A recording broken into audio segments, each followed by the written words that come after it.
So a lot of people asked me about where we went, how we planned the safari, what rental company we used, what it cost us. So I said I would make a video about it. It took me quite a lot longer than I expected because I had to pretty much plan everything again because I threw away all my other notes. But here we are. I will talk about 8 points. I will talk about when we went. I will talk about the route and the campsites we used. I will talk about the rental company and the car. I will talk about the permits for the national parks, the food and hygiene. I will talk about the budget. Everybody wants to know what it costs. I will talk about the tips and what we would have done differently. And lastly, I will talk about websites, books and apps we used.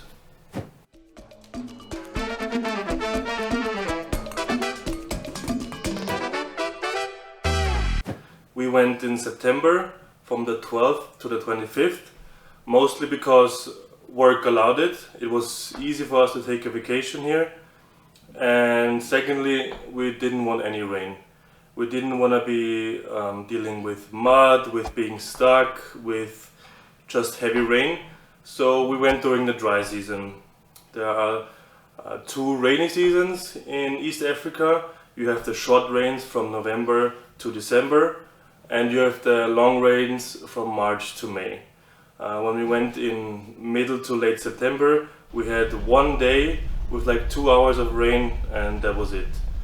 So it was perfect for us.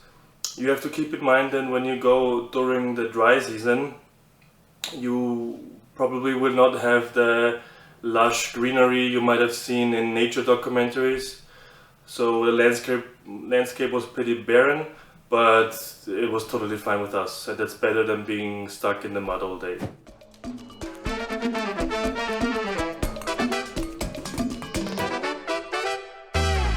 So the route and the campsites we took. We knew we didn't want to drive the same road twice, so up and down, so we planned in a circle. We wanted to see the Great Migration first. That was our main goal. So we drove north from Arusha. I can already tell you that was a mistake. Most people drive west from Arusha and then cut north before the crater, which definitely would have been better because the roads were very bad if you drive north and then west. So that's what we would have done differently. So we entered the Serengeti in the north at Klein's Gate, which was fine. We stayed in the Lobo area for a couple of days. Then we drove south to the Serenera region, stayed there for more days, and then visited the crater, and then Tarangire National Park, and then back to Arusha and then the airport. So that was the rough route we planned, and we pretty much followed it to a dot. We didn't plan exactly how many days we would stay in each area, but you can choose that freely once you're in the Serengeti. You can move between campsites. Like I said, the Great Migration was our main goal, so that's why we visited Lobo first. And in September, the wildebeests are all the way to the north, even more north than the Serengeti.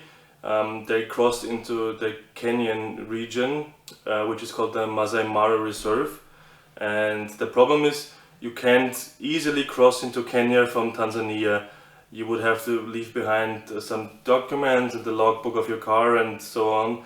So it would have been too complicated for us. So we just stayed on the Tanzanian side in the national park, and it was fine. We still saw a great wildebeest crossing, and we were really satisfied. All in all, I think the route was pretty well chosen. You could have done maybe 1 or 2 days less in Serenera region, but I'd rather have more days than less days.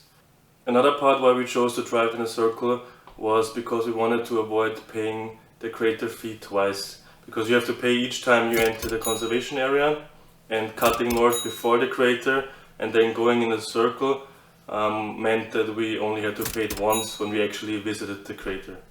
So about campsites, you really only have 2 options. If you do it on your own, you can stay at public campsites or special campsites. But the problem with special campsites is that you cannot book them online or in advance. So you have to drive to the visitor center in Tanzania and talk to someone and see if there are special campsites available. We did it, and the guy there was very nice and he called, but there were none available, which was fine.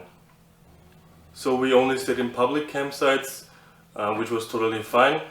In the Lobo area up north, there is only one campsite, Lobo public campsite. In the Seronera region, there are like 2 or 3 public campsites, but we only stayed at one. We stayed at the Nigiri public campsite, which was our favorite. We looked at the other ones, and Nigiri public campsite was the most open, and we felt like it was the best one, and we stayed there all our nights. In Ngorongoro there's the Simba public campsite A and B. I can't remember which one we stayed at, but they look the same. In Tarangire you also have 2 public campsites, Tarangire public campsite 1 and 2. I am pretty sure we stayed at number 2, which might have been our personal favorite campsite of the whole trip. I will talk about more of the stay at the campsites later.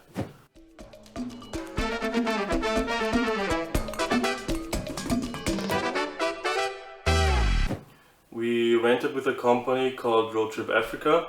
I'm pretty sure they have offices in Uganda as well. And they were a big and established company. Overall, we were really happy. The vehicle is maintained after each trip. They spoke very good English and they gave us a thorough explanation of the vehicle. They might be a little bit more expensive than other companies. Honestly, I don't know, because once I found them, I knew I wanted to rent with them. But the rental vehicle is the one thing where I would not go cheap at all. You really depend on it, and the better the vehicle, the more it's serviced, the better experience you will have. So don't go cheap here.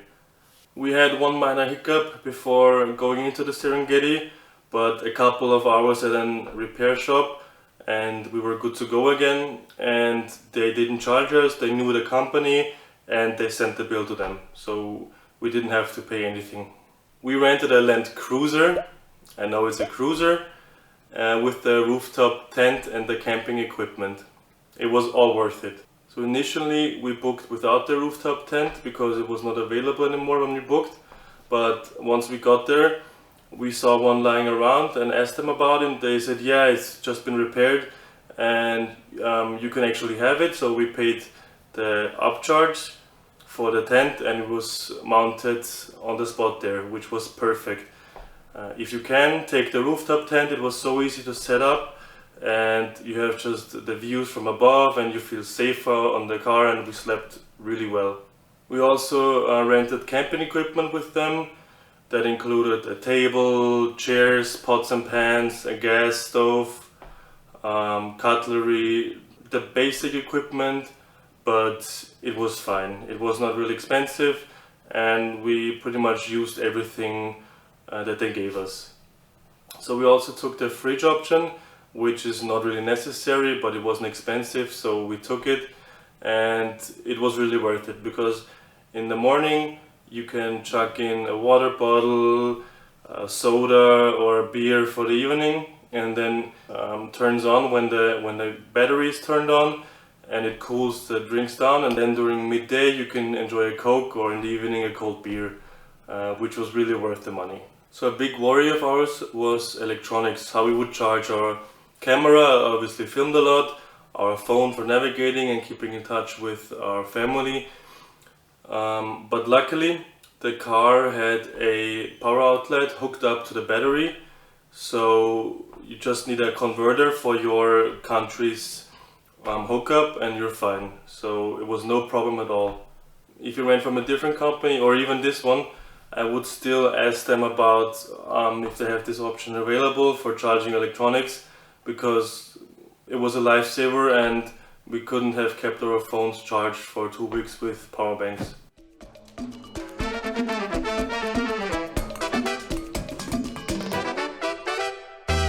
Everything is pretty straightforward except for Ngorongoro crater. For the Serengeti, you just pay at the gate when you enter.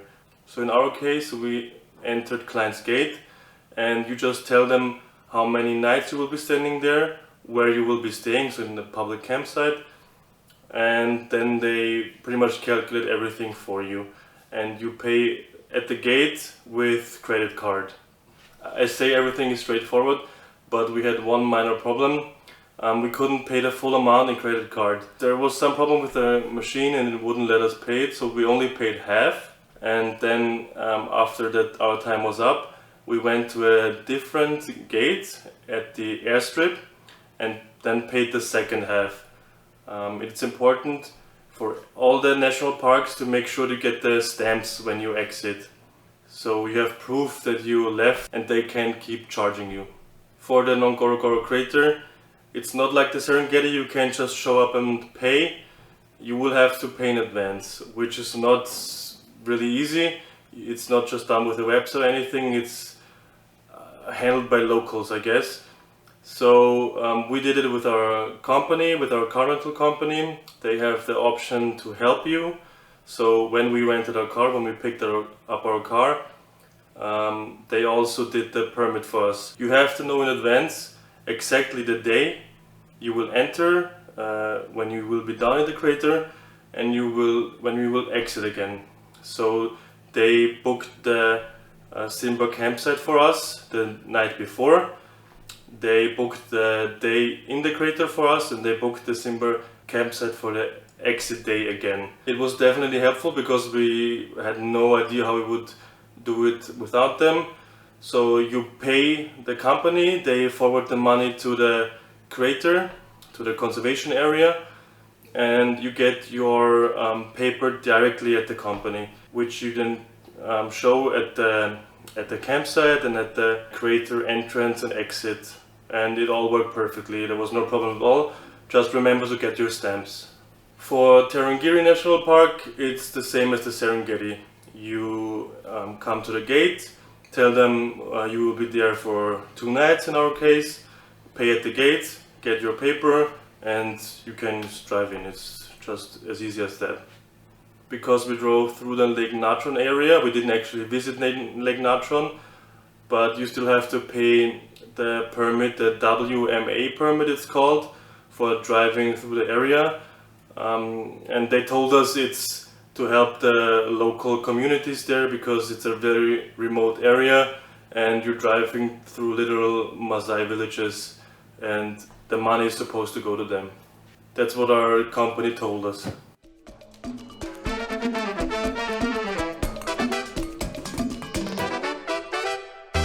We prepared or dehydrated a lot of food in advance because I climbed Mount Kilimanjaro before the safari. I took a lot of the stuff with me for the hike. So we prepared beef jerky, rice, chili, dried fruits, shredded chicken, just stuff you have to add hot water to make it eatable again. You still need to go to a supermarket. There is one I can recommend in Arusha called Shopper's Supermarket. It's a pretty Western supermarket, also with Western prices. But you can get anything there you need for your safari. There's even camping equipment there, so if something breaks before your trip you can get it replaced. And for food they pretty much had everything we needed. We bought there those big water jugs, we bought pasta, wet wipes, soda cans, alcohol, canned food, general supplies. We spent about $200 there. Just buy stuff that doesn't go bad very quickly and you'll be good to go. So you have to kind of calculate how much you will need in advance and then put a little extra as a emergency reserve. For example, we bought too much water, which was good because one of our big water jugs got pierced and we pretty much lost the whole canister of water. So if you happen to run out early, there is a small shop in central Serenero at the visitor center where you can buy little cookies or just snacks and water bottles, but not really in bulk and it's expensive there. So don't rely on that, just bring enough in advance. So we always cooked outside because it was always dry, but if you're there and it rains, Pretty much every campsite had a building with a rooftop where you can cook inside in. So for the hygiene, there were showers at every campsite. Sometimes they had cold water or chilly water, and sometimes they had warm water. All of them had faucets with running water, but we didn't use it to fill our bottles, just for brushing our teeth and not trying to swallow a lot of it because we didn't really trust it. All the campsites had mixed toilets, so you will find Western style toilets at all of them. Generally, we were positively surprised with the state of the facilities. It varies from each campsite to campsite. You usually have a person taking care of the campsite. The only bad experience we had was at the Simba campsite near the crater, because there were just a lot of people there and the upkeep wasn't very good.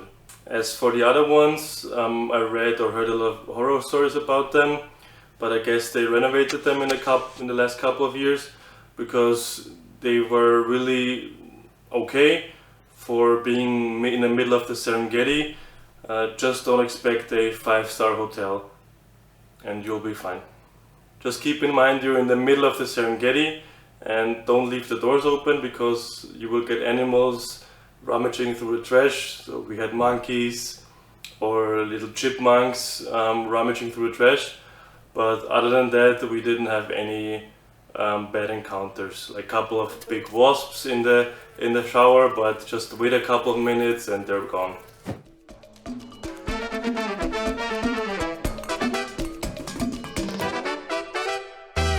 This was easily the most asked question because everybody wants to know what it costs you to do this.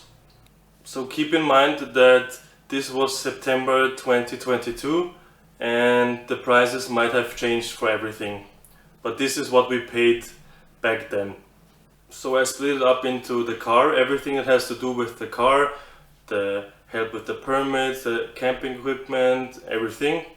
Then the permits, so what we paid for the entrance and staying in the various national parks.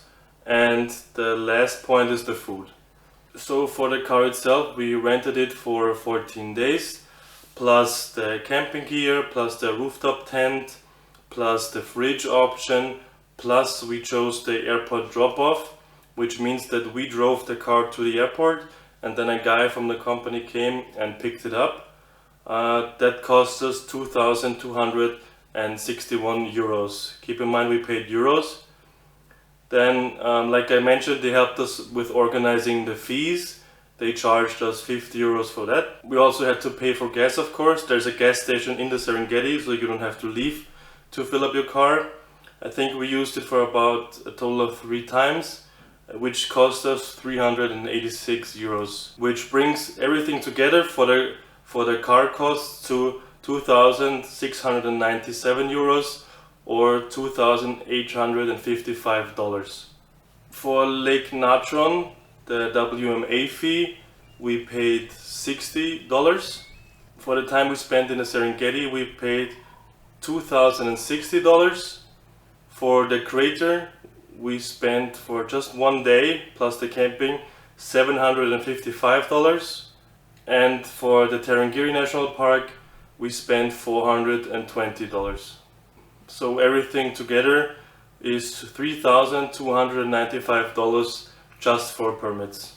For food, like I said, we spend about $200 in the Shopper supermarket in Arusha and about $40 to $50 for snacks and water in the Cerro Negro. So the whole of the safari without the flights, and keep in mind they had to backtrack everything, so it might not be 100% accurate, but it's a rough estimation. So for the car, the permits and the food, everything together, we paid $6,400, which comes out to $3,200 per person.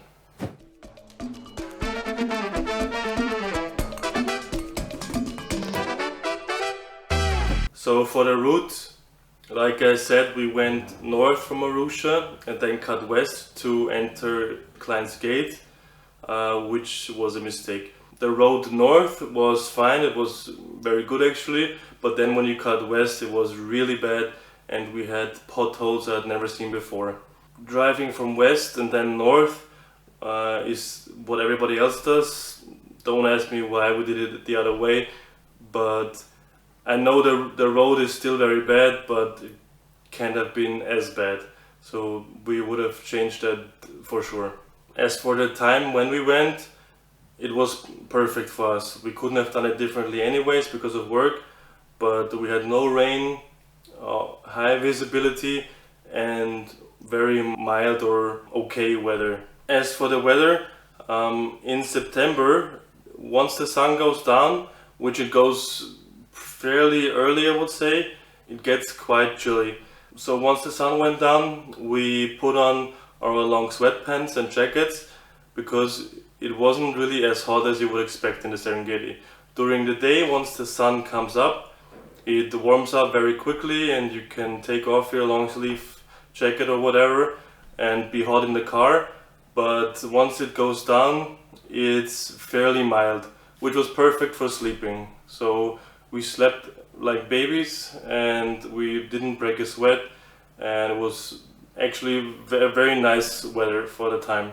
So as for general tips, if you want to do this on your own, I would say be patient. Look out for scavengers. Look where a lot of birds are circling in the air. That's most likely a killmate there.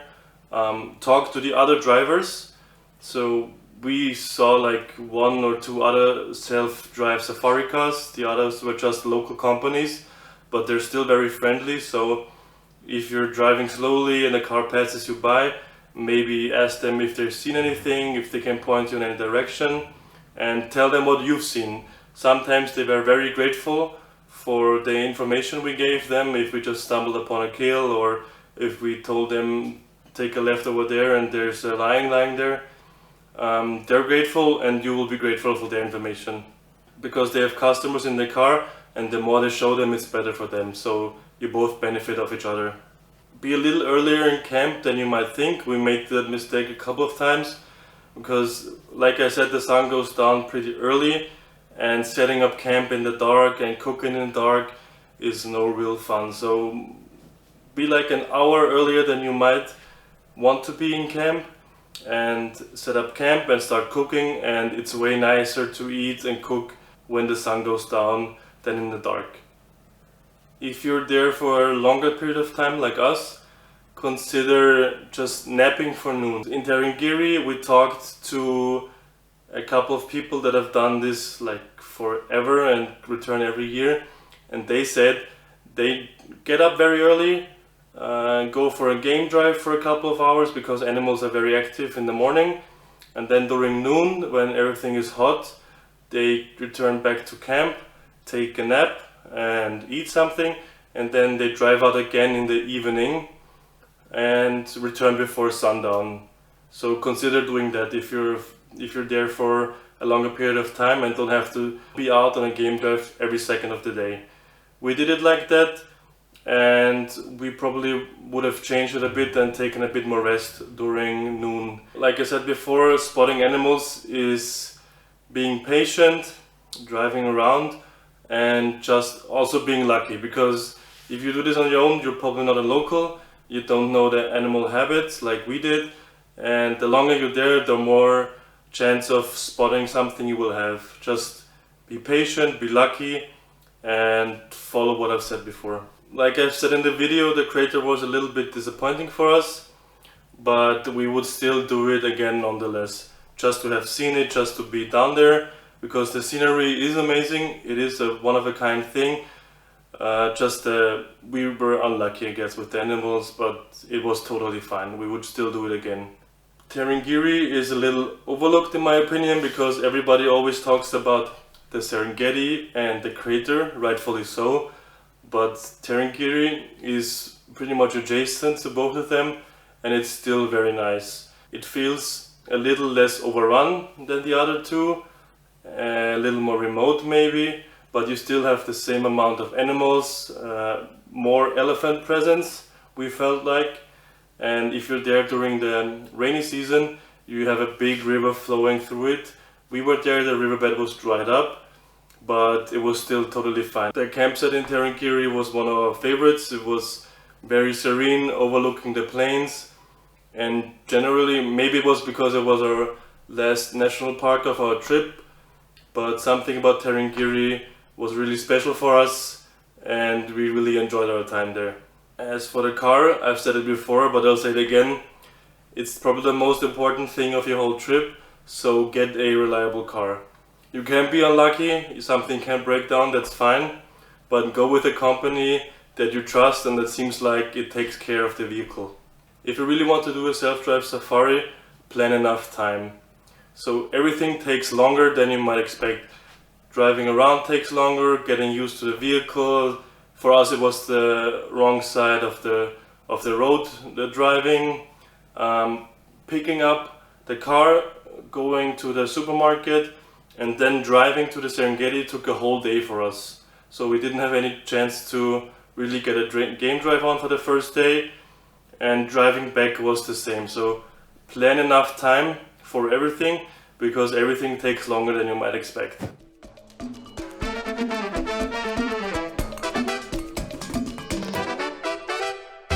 So for general research and websites, I can really recommend the car company we use, Road Trip Africa. They have a Tanzanian section, and pretty much everything I just listed is explained again there. So really check them out, they have great information. As for books, I bought the Tanzania Safari Guide from Brat. It was really helpful. I'm a little skeptical always with books because stuff changes so quickly and it might get outdated, but for the most part it was pretty accurate. So for navigation and apps, we used a combination of two things. We used maps.me and we used Tracks for Africa. Tracks for Africa has a great desktop website which you can use to plan your trip when you're still at home. You can look up petrol stations, campsites pretty accurately, and the roads are fairly up to date if I remember correctly. But for navigation on the safari itself, we used maps.me because it was free. You can download the offline map for free, and also very accurate, and it was less buggy than Tracks for Africa. So use Tracks for Africa beforehand for planning, and then maps.me while you're really in the Serengeti or wherever. Use the Tracks for Africa app only if you really have to, or if you want to look up where something is roughly, so where the next gas station is, and then use maps.me for really getting there. Lastly, I will talk about some of the questions you have asked. A lot of them I will have already answered in the video, so some of this might be repeated. So one person asked, how about where you camped? Like I said, we camped at public campsites. In the national parks, or generally everywhere, it's forbidden to just wild camp anywhere. So you have to stay at a campsite, and if you do it on your own, it's either a public campsite or a special campsite. Do they have electricity or showers? So if I remember correctly, which I'm pretty sure, at the campsites itself there is no way to charge anything. So like I've said, we had the luck with the car where we could charge our electronics while we were on the go. For the petrol stations, first of all, you can look them up in the apps I told you about, but there is one in Serengeti, in the Seronera region, which we used 2 or 3 times, and there's plenty of stations outside of the national parks. For us, we had 2 separate tanks, so once one was empty, we pretty much only drove for as long as we needed to before fueling up again. So we were never really at any danger of being stranded, or we never had really any problems with petrol. Another person asked, I would like to know the pros and cons of a self-drive versus a package safari. That's a great question. So one of the pros is definitely it's cheaper. I don't know by how much, but if you would go on a package safari for 2 weeks, where you probably don't stay in a rooftop tent, it's much more expensive. Another pro is you're flexible where you want to go, so you can just drive anywhere where you feel like driving. The downside of that is you don't have a guide, so you don't have an experienced driver who knows the area or the habits of the animals.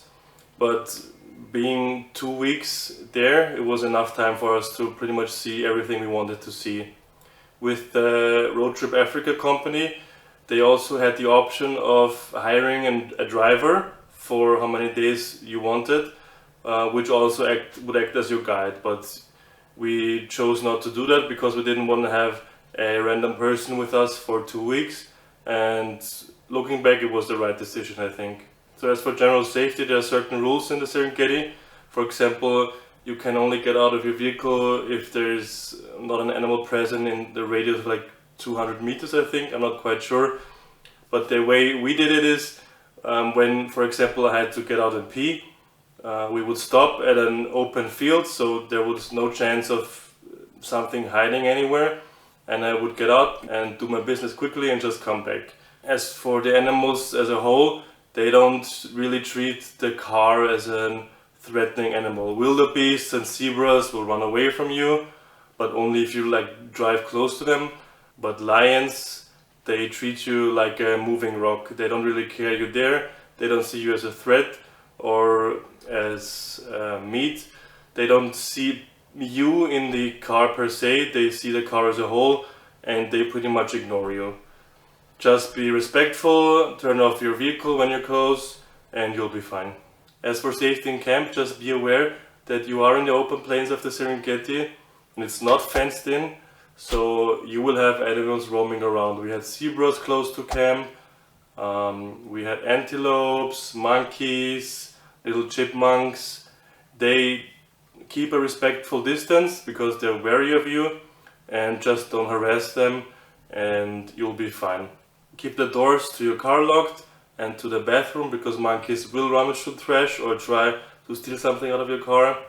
When the sun goes down, just stay near to your car and near to your tent. Be mindful of your surroundings. So I think all the other questions were covered in the video. If there's still anything unclear, don't hesitate to ask. I'm really happy to help. Other than that, we finished the safari more than a year ago, and it took us quite a while to process everything, but it was an amazing experience, which we would do again in a heartbeat. And we can only recommend it to anybody that wants an adventure and wants to do it on their own. I hope this video helped you with doing that, and if there's anything, just ask. Take care.